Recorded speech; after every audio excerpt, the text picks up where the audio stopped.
But because I watched all of your footage, I listened to what you were saying, and I know your situation.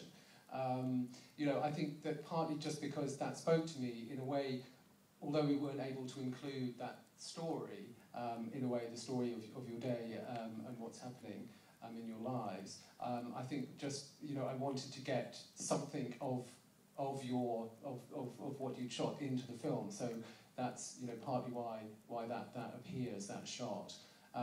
So yes, I think the answer is I do feel that you, as much as you can, get to know people through a very small amount of footage that represents a very small part of their lives. And equally with your footage and your friend, and I think I mentioned to you earlier when I saw you up there for a drink, that we were left filling in the gaps and wondering sort of what the situation was there, and whether you were together or whether you had been together or whether you were still together, and those kinds of things. And that's also what I like about the film and the footage and the clips that we've used, is that sometimes there are questions that are left unanswered, and that's okay. We don't need to tell the whole story, but the film itself forms the whole story. But there are lots of kind of vignettes within there which leave you asking questions and interesting questions. Did you notice? I've never seen James's clip. That's the first time we've seen it. Did you notice that possibly a precursor? Well, it's the film, but that bit, typical teenagers when she's going, "I love you," and he goes, "I love you too."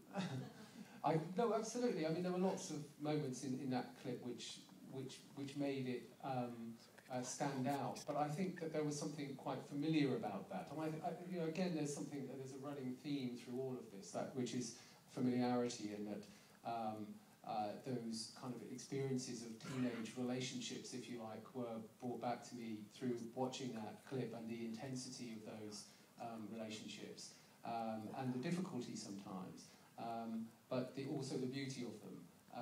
And there was again a very lovely moment in this lovely surroundings in the woods, at a very nice time of day with lovely orange light and a sunset, and so all of these things kind of add up to it being a clip which meant something to me, and that I hope would mean something to other people, because ultimately that's what I'm hoping, is the things that mean something to me also mean something to the people who watch them.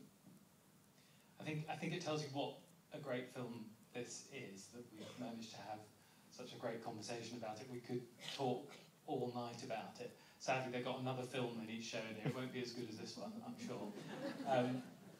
One more thing you could all do for us and do for the film. It airs on the BBC on June the 11th. Tell everybody it's coming.